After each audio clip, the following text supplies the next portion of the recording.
പുതിയൊരു വീഡിയോയിലേക്ക് സ്വാഗതം. ഇന്നത്തെ വീഡിയോയിലൂടെ നമ്മൾ പരിചയപ്പെടാൻ വേണ്ടി പോകുന്നത് കോഴിക്കോട് നിന്നുള്ള യൂസ്ഡ് കാറുകളാണ് നമ്മൾ ഇന്നത്തെ വീഡിയോയിൽ ഉൾപ്പെടുത്തിയിരിക്കുന്നത്. വീഡിയോ ഇഷ്ടപ്പെട്ട ലൈക്ക് ചെയ്യുക, ഇഷ്ടപ്പെട്ട ഡിസ്ലൈക്ക് ചെയ്യുക. ഇനി നമ്മൾ ചാനൽ സബ്സ്ക്രൈബ് ചെയ്താൽ തീർച്ചയായും സബ്സ്ക്രൈബ് ചെയ്യുക. തൊട്ടടുത്തുള്ള ബെല്ലേക്കും കൂടെ എനേബിൾ ചെയ്താൽ നമ്മൾ അപ്ലോഡ് ചെയ്യുന്ന പുതിയ വീഡിയോസ് നിങ്ങൾക്ക് നോട്ടിഫിക്കേഷൻ ലഭിക്കുന്നതായിരിക്കും. അതേപോലെ തന്നെ നിങ്ങളുടെ വണ്ടി നമ്മുടെ ചാനലിലൂടെ സെയിൽ ചെയ്യാൻ താല്പര്യമുണ്ടെങ്കിൽ എൻ്റെ മെയിൽ ഐഡിയിലേക്ക് വണ്ടിയുടെ ഫോട്ടോസും മറ്റ് ഡീറ്റെയിൽസും അയച്ചു തരികയാണെങ്കിൽ വരും ദിവസങ്ങളിലെ വീഡിയോയിൽ ആ ഒരു വണ്ടിയുടെ ഡീറ്റെയിൽസ് ഉൾപ്പെടുന്നതായിരിക്കും. അപ്പോൾ കൂടുതലൊന്നും പറയുന്നില്ല, നമുക്ക് നേരെ വീഡിയോയിലോട്ട് പോകാം. നമ്മൾ ആദ്യം പരിചയപ്പെടാൻ വേണ്ടി പോകുന്നത് ഹ്യുണ്ടായി സാൻഡ്രോ ആണ്. 2004 രജിസ്ട്രേഷൻ വണ്ടിയാണ് നിങ്ങളിപ്പോൾ കണ്ടുകൊണ്ടിരിക്കുന്ന ഈ ഒരു വണ്ടി. XE എന്ന് പറയുന്ന ഓപ്ഷനാണിത്. പെട്രോൾ വേരിയൻ്റ് ആണ്. സെക്കൻഡ് ഓണർഷിപ്പ് ആണ് ഇപ്പോൾ നിലവിലുള്ളത്. വണ്ടിയുടെ ഇൻറ്റീരിയറും എക്സ്റ്റീരിയറും ഒക്കെ നല്ല രീതിയിൽ മെയിൻറ്റെയിൻ ചെയ്തിട്ടുണ്ട്. മറ്റ് കംപ്ലൈൻറ്റോ ആക്സിഡൻറ്റ് ഹിസ്റ്ററിയോ ഫ്ലഡ് പ്രശ്നങ്ങളൊന്നും സംഭവിച്ചിട്ടില്ല. ഈ ഒരു വണ്ടിക്ക് സർവീസ് ഹിസ്റ്ററിയൊക്കെ അവൈലബിൾ ആണ്. വണ്ടിയുടെ ഫീച്ചേഴ്സ് ആയിട്ട് പറയുന്നത് AC power steering, 2 door power window, music system, അതുപോലെ തന്നെ rear wiper, remote central lock system, ഇതൊക്കെയാണ് ഇതിൻ്റെ ഫീച്ചേഴ്സ് ആയിട്ട് വരുന്നത്.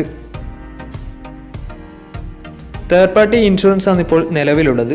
അതുപോലെ തന്നെ വണ്ടിയുടെ ടയർ ഭാഗത്തേക്ക് വന്നാൽ 4 ടയേഴ്സും 70% ടയേഴ്സ് ഉണ്ട്. ഈ ഒരു വണ്ടിക്ക് ഒരു 16-17 മൈലേജും പ്രതീക്ഷിക്കാവുന്നതാണ്. ഈ ഒരു 2004 രജിസ്ട്രേഷൻ സാൻഡ്രോക്ക് ചോദിക്കുന്ന റേറ്റ് 88,000 രൂപയാണ് ഇതിന് ചോദിക്കുന്നത്. അത് നെഗോഷ്യബിൾ പ്രൈസും കൂടിയാണ്. വണ്ടിയുടെ കൂടുതൽ ഡീറ്റെയിൽസിന് വേണ്ടി അവരുമായി കോൺടാക്ട് ചെയ്യുക. അപ്പോൾ നമുക്ക് നേരെ നെക്സ്റ്റ് വണ്ടിയിലേക്ക് പോകാം. മഹീന്ദ്ര സയലോ പരിചയപ്പെടാം. 2011 രജിസ്ട്രേഷൻ വണ്ടിയാണ് നിങ്ങളിപ്പോൾ കണ്ടുകൊണ്ടിരിക്കുന്ന ഈ ഒരു വണ്ടി. ഡീസൽ വേരിയൻ്റാണ് വണ്ടി. സെക്കൻഡ് ഓണർഷിപ്പ് വരുന്ന ഈ ഒരു വണ്ടി ഇതുവരെ സഞ്ചരിച്ചിട്ടുള്ളത് 1,40,000 കിലോമീറ്ററോളം ഓടിയിട്ടുണ്ട്. മാനുവൽ ട്രാൻസ്മിഷനാണ് വരുന്നത്. വണ്ടിയുടെ ഇൻറ്റീരിയറും എക്സ്റ്റീരിയറും ഒക്കെ നല്ല രീതിയിൽ മെയിൻറ്റെയിൻ ചെയ്തിട്ടുണ്ട്. മറ്റ് കംപ്ലൈൻറ്റോ ആക്സിഡൻറ്റ് ഹിസ്റ്ററിയോ ഫ്ലഡ് പ്രശ്നങ്ങളൊന്നും സംഭവിച്ചിട്ടില്ല. ഈ ഒരു വണ്ടിക്ക് സർവീസ് ഹിസ്റ്ററിയൊക്കെ അവൈലബിൾ ആണ്. തേർഡ് പാർട്ടി ഇൻഷുറൻസ് ആണ് ഇപ്പോൾ നിലവിലുള്ളത്. ഇതിൻ്റെ ഫീച്ചേഴ്സ് ആയിട്ട് പറയുന്നത് AC power steering, 4 door power window, music system, reverse sensor, അതുപോലെ തന്നെ rear wiper, remote central lock system, ഇതൊക്കെയാണ് ഇതിൻ്റെ ഫീച്ചേഴ്സ് ആയിട്ട് വരുന്നത്. വണ്ടിയുടെ ടയർ ഭാഗത്തേക്ക് വന്നാൽ ആവറേജ് കണ്ടീഷനാണ് ഉള്ളത്. 4 ടയേഴ്സും. ഈ ഒരു വണ്ടിക്ക് ഏകദേശം ഒരു 13-14 മൈലേജും പ്രതീക്ഷിക്കാവുന്നതാണ്. ഈ ഒരു 2010 രജിസ്ട്രേഷൻ സയലോക്ക് ചോദിക്കുന്ന റേറ്റ് 1,70,000 രൂപയാണ് ഇതിന് ചോദിക്കുന്നത്. അത് നെഗോഷ്യബിൾ പ്രൈസും കൂടിയാണ്. വണ്ടിയുടെ കൂടുതൽ ഡീറ്റെയിൽസിന് വേണ്ടി അവരുമായി കോൺടാക്ട് ചെയ്യുക. അപ്പോൾ നമുക്ക് നേരെ നെക്സ്റ്റ് വണ്ടിയിലേക്ക് പോകും.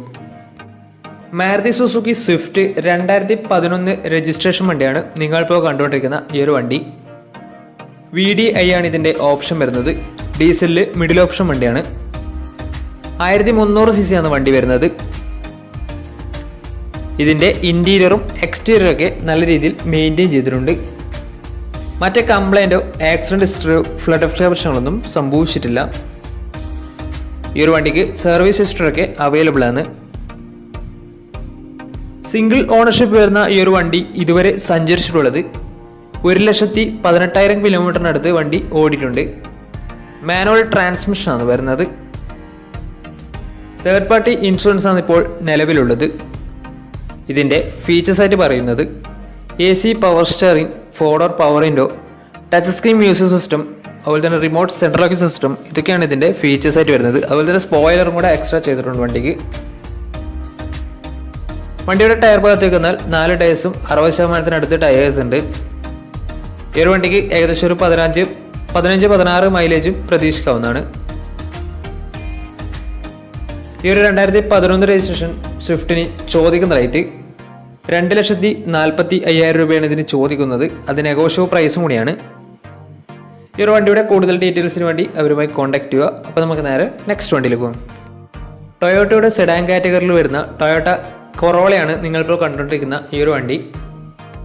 1.8 ലിറ്റർ പെട്രോൾ എഞ്ചിനാണ് വണ്ടി. സെക്കൻഡ് ഓണർഷിപ്പ് വരുന്ന ഈ ഒരു വണ്ടി ഇതുവരെ സഞ്ചരിച്ചിട്ടുള്ളത് 90,000 കിലോമീറ്ററാണ്. മാനുവൽ ട്രാൻസ്മിഷനാണ് വരുന്നത്. വണ്ടിയുടെ ഇൻറ്റീരിയറും എക്സ്റ്റീരിയറും ഒക്കെ നല്ല രീതിയിൽ മെയിൻറ്റെയിൻ ചെയ്തിട്ടുണ്ട്. മറ്റ് കംപ്ലൈൻറ്റോ ആക്സിഡൻറ്റ് ഹിസ്റ്ററിയോ ഫ്ലഡ് പ്രശ്നങ്ങളൊന്നും സംഭവിച്ചിട്ടില്ല. ഈ ഒരു വണ്ടിക്ക് സർവീസ് ഹിസ്റ്ററൊക്കെ അവൈലബിൾ ആണ്. തേർഡ് പാർട്ടി ഇൻഷുറൻസ് ആണ് ഇപ്പോൾ നിലവിലുള്ളത്. ഇതിൻ്റെ ഫീച്ചേഴ്സ് ആയിട്ട് പറയുന്നത് AC power steering, 4-door power window, inbuilt stereo, dual air bag, ABS EBD braking system, reverse sensor, remote central lock system, alloy wheels, ഇതൊക്കെയാണ് ഇതിൻ്റെ ഫീച്ചേഴ്സ് ആയിട്ട് വരുന്നത്.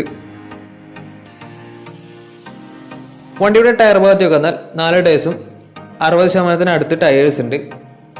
ഈ ഒരു വണ്ടിക്ക് ഒരു 15-16 മൈലേജും പ്രതീക്ഷിക്കാവുന്നതാണ്. ഈ ഒരു 2007 രജിസ്ട്രേഷൻ കൊറോളക്ക് ചോദിക്കുന്ന റേറ്റ് 1,50,000 രൂപയാണ് ഇതിന് ചോദിക്കുന്നത്. അത് നെഗോഷ്യബിൾ പ്രൈസും കൂടിയാണ്. 2007 രജിസ്ട്രേഷൻ വണ്ടിയായതുകൊണ്ട് തന്നെ വണ്ടിക്ക് ലോണ് കിട്ടത്തില്ല. വണ്ടിയുടെ മറ്റു കാര്യങ്ങളൊക്കെ അറിയണമെന്നുണ്ടെങ്കിലും ഈ ഒരു വണ്ടി എടുക്കാൻ താല്പര്യമുണ്ടെങ്കിലും ഇവരുമായി കോൺടാക്ട് ചെയ്യുക. അപ്പോൾ നമുക്ക് നേരെ നെക്സ്റ്റ് വണ്ടിയിലേക്ക് പോകാം. അടുത്ത നമ്മൾ കാണാൻ വേണ്ടി പോകുന്നത് മഹേന്ദ്രയുടെ സ്കോർപിയോ ആണ്. 2010 രജിസ്ട്രേഷൻ വണ്ടിയാണിത്. 2.2 ലിറ്റർ ഡീസൽ എഞ്ചിനാണ് വണ്ടി. സിംഗിൾ ഓണർഷിപ്പ് ആണ് ഇപ്പോൾ നിലവിലുള്ളത്. ഓട്ടോമാറ്റിക് ട്രാൻസ്മിഷനാണ് വരുന്നത്. വണ്ടിയുടെ ഇൻറ്റീരിയറും എക്സ്റ്റീരിയറും ഒക്കെ നല്ല രീതിയിൽ മെയിൻറ്റെയിൻ ചെയ്തിട്ടുണ്ട്. മറ്റ് കംപ്ലൈൻറ്റോ ആക്സിഡൻറ്റ് ഹിസ്റ്ററിയോ ഫ്ലഡ് എഫക്റ്റ് പ്രശ്നങ്ങളൊന്നും സംഭവിച്ചിട്ടില്ല. ഈ ഒരു വണ്ടിക്ക് സർവീസ് ഹിസ്റ്ററൊക്കെ അവൈലബിൾ ആണ്. തേർഡ് പാർട്ടി ഇൻഷുറൻസ് ആണ് ഇപ്പോൾ നിലവിലുള്ളത്. വണ്ടിയുടെ ഫീച്ചേഴ്സ് ആയിട്ട് പറയുന്നത് AC power steering, 4-door power window, touch screen music system, അതുപോലെ തന്നെ reverse sensor, rear wiper, remote central lock system, alloy wheels, ഇതൊക്കെയാണ് ഇതിൻ്റെ ഫീച്ചേഴ്സ് ആയിട്ട് വരുന്നത്. വണ്ടിയുടെ ടയർ ഭാഗത്തേക്ക് വന്നാൽ 4 ടയേഴ്സും 70% ടയേഴ്സ് ഉണ്ട്. ഈ ഒരു 2010 രജിസ്ട്രേഷൻ സ്കോർപിയോക്ക് ചോദിക്കുന്ന റേറ്റ് 2,80,000 രൂപയാണ് ഇതിന് ചോദിക്കുന്നത്. അത് നെഗോഷ്യബിൾ പ്രൈസും കൂടിയാണ്. വണ്ടി ഓട്ടോമാറ്റിക് ട്രാൻസ്മിഷൻ കൂടിയാണ് വരുന്നത്. ഈ ഒരു വണ്ടിയുടെ കൂടുതൽ ഡീറ്റെയിൽസിന് വേണ്ടി ഇവരുമായി കോൺടാക്ട് ചെയ്യുക. അപ്പോൾ നമുക്ക് നേരെ നെക്സ്റ്റ് വണ്ടിയിലേക്ക് പോകാം. അടുത്ത നമ്മൾ പരിചയപ്പെടുന്നത് ടൊയോട്ടയുടെ കൊറോള ആൾട്ടിസ് ആണ്. 2010 രജിസ്ട്രേഷൻ വണ്ടിയാണ് നിങ്ങളിപ്പോൾ കണ്ടുകൊണ്ടിരിക്കുന്ന ഈ ഒരു വണ്ടി. 1.8 ലിറ്റർ പെട്രോൾ എഞ്ചിനാണ് വണ്ടി. സിംഗിൾ ഓണർഷിപ്പ് വരുന്ന ഈ ഒരു വണ്ടി ഇതുവരെ സഞ്ചരിച്ചിട്ടുള്ളത് 70,000 കിലോമീറ്റർ ആണ്. മാനുവൽ ട്രാൻസ്മിഷനാണ് വരുന്നത്. വണ്ടിയുടെ ഇൻറ്റീരിയറും എക്സ്റ്റീരിയറും ഒക്കെ നല്ല രീതിയിൽ മെയിൻറ്റെയിൻ ചെയ്തിട്ടുണ്ട്. മറ്റ് കംപ്ലൈൻറ്റോ ആക്സിഡൻറ്റ് ഹിസ്റ്ററിയോ ഫ്ലഡ് പ്രശ്നങ്ങളൊന്നും സംഭവിച്ചിട്ടില്ല. ഈ ഒരു വണ്ടിക്ക് സർവീസ് ഹിസ്റ്ററൊക്കെ അവൈലബിൾ ആണ്. തേർഡ് പാർട്ടി ഇൻഷുറൻസ് ആണ് ഇപ്പോൾ നിലവിലുള്ളത്. വണ്ടിയുടെ ഫീച്ചേഴ്സ് ആയിട്ട് പറയുന്നത് AC power steering, 4-door power window, inbuilt stereo, dual air bag, ABS EBD braking system, reverse sensor, remote central lock system, electrically adjustable mirrors, അതുപോലെ തന്നെ അലോയ് വീൽസ്, ഇതൊക്കെയാണ് ഇതിൻ്റെ ഫീച്ചേഴ്സ് ആയിട്ട് വരുന്നത്. അതുപോലെ തന്നെ വണ്ടിക്ക് പുതിയ സീറ്റ് കവേഴ്സ് ഒക്കെ ചെയ്തിട്ടുണ്ട്. ഇതിൻ്റെ ടയർ ഭാഗത്തേക്ക് വന്നാൽ 4 ടയേഴ്സും ആവറേജ് കണ്ടീഷനാണ് ഉള്ളത്. ഈ ഒരു വണ്ടിക്ക് ഒരു 15-16 മൈലേജും പ്രതീക്ഷിക്കാവുന്നതാണ്. ഈ ഒരു 2010 രജിസ്ട്രേഷൻ ആൾട്ടിസ് കൊറോളക്ക് ചോദിക്കുന്ന റേറ്റ് 2,80,000 രൂപയാണ് ഇതിന് ചോദിക്കുന്നത്. അത് നെഗോഷ്യബിൾ പ്രൈസും കൂടിയാണ്. വണ്ടിയുടെ കൂടുതൽ ഡീറ്റെയിൽസിന് വേണ്ടി അവരുമായി കോൺടാക്ട് ചെയ്യുക. അപ്പോൾ നമ്മുടെ ഇന്നത്തെ ഈ ഒരു വീഡിയോ നിങ്ങൾക്ക് ഇഷ്ടപ്പെട്ടിട്ടുണ്ടെങ്കിലും ഉപകാരപ്പെട്ടിട്ടുണ്ടെങ്കിലും തീർച്ചയായും നമ്മുടെ ചാനൽ ഇതുവരെയും സബ്സ്ക്രൈബ് ചെയ്താൽ തീർച്ചയായും സബ്സ്ക്രൈബ് ചെയ്യുക. തൊട്ടടുത്തുള്ള ബെല്ലേക്കും കൂടെ എനേബിൾ ചെയ്താൽ നമ്മൾ അപ്ലോഡ് ചെയ്യുന്ന പുതിയ പുതിയ വീഡിയോസ് നിങ്ങൾക്ക് നോട്ടിഫിക്കേഷൻ ലഭിക്കുന്നതായിരിക്കും. അതേപോലെ തന്നെ നിങ്ങളുടെ വണ്ടി നമ്മുടെ ചാനലിലൂടെ സെയിൽ ചെയ്യാൻ താല്പര്യമുണ്ടെങ്കിൽ എൻ്റെ മെയിൽ ഐഡിയിലേക്ക് വണ്ടിയുടെ ഫോട്ടോസും മറ്റ് ഡീറ്റെയിൽസും അയച്ചിരിക്കുകയാണെങ്കിൽ വരും ദിവസങ്ങളിലെ വീഡിയോയിൽ ആ ഒരു വണ്ടിയുടെ ഡീറ്റെയിൽസ് ഉൾപ്പെടുന്നതായിരിക്കും. അപ്പോൾ ഇനിയും നല്ല നല്ല വീഡിയോസ് ചെയ്യാൻ പറ്റുന്ന പ്രതീക്ഷയിൽ screen signing tata bye bye.